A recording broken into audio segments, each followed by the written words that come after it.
Assalaamu calaykum walaalayaal kusoo dhawaada hooyo and me channel.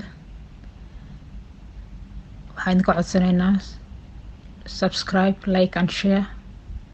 Waxaan ahay hooyo waddan Afrikaan ku dhalatay, kusoo kortay, kusoo barbaartay, wax kusoo baratay,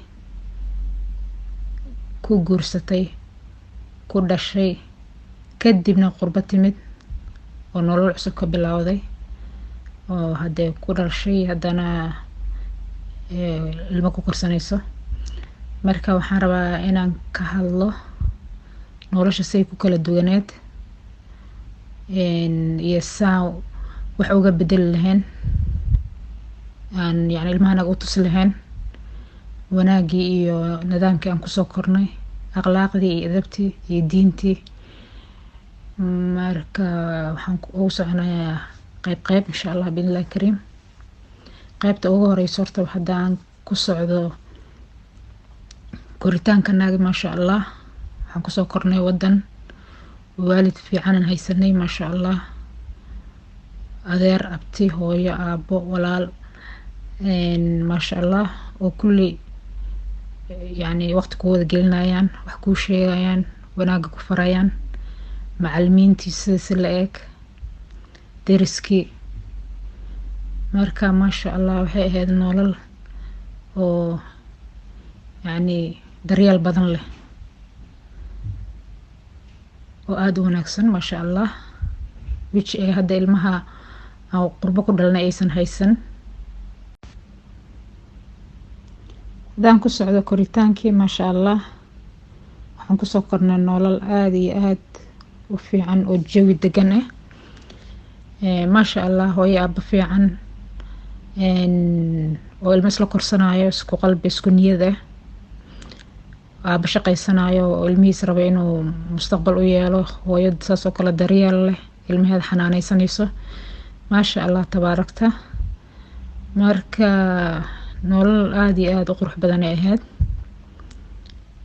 marka iskuulkana looma diri jirin annagoo nadiif ahayn, in naloo qabeeyo, tinta naloo dhaqo, naloo hagaajiyo, dharkanaga naloo dhaqo, naloo feereeyo ayaan aadi jirnay maasha Allah. dugsiga sidaas la eg, gaajada waa nalaga kontrooli jiray, quraacdanada, qadadanada, cashadanada maasha Allah. waalidkan Ilaaha ka abaalmariyo, annagana waalid fiican Ilaaha naga dhigo.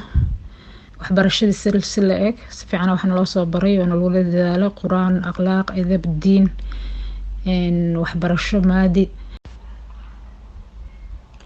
haddaan ku socdo waxbarashada maasha Allah, waxaan haysanay waalid fiican maasha Allah oo inaan wax barno diyaar u ah, macallimiin iyagana maasha Allah oo diyaar u ahaayeen inay waxna baraan, dadaalayaan, diiniya ha noqoto, maadi ha noqoto, maasha Allah. marka macallimiinta aad ay noogu dadaali jireen waxbarashadanada. ardaydana arday fiican oo waxaan ahayn maasha Allah, waxbarasho diyaar u ah, waan is caawini jirnay. dugsiga dhaxay, dugsiga hoose oo caawin jiray, marka fasaxyaasha way noo imaan jireen, ciyaalada naga waaweyn wax yar inayna caawinaan. macallimiintana aad ay iyagana u dadaali jireen. kuley waxbarasho fiican oo aad iyo aad hadda ugu faraxsan oo isleeyahay dadka kama liidatid ayaan soo bartay maasha Allah, oo dadaalan ku gaarnay. Ilaahay dadkanaga iyo waalidkanaga ka abaalmariyo. haddaan waxbarashadayda wax yar ku socdo maasha Allah, waxaan wax kusoo baranay Ingiriis, quraankana waxaan kusoo baranay Carabi maasha Allah. marka iskoolkana waxaan ku haysanay macallin quraan oo quraanka noo dhigay iyo tafsiirka af Soomaali lagu baro. waqti aad iyo aad maasha Allah iskugu keen dul saarneed.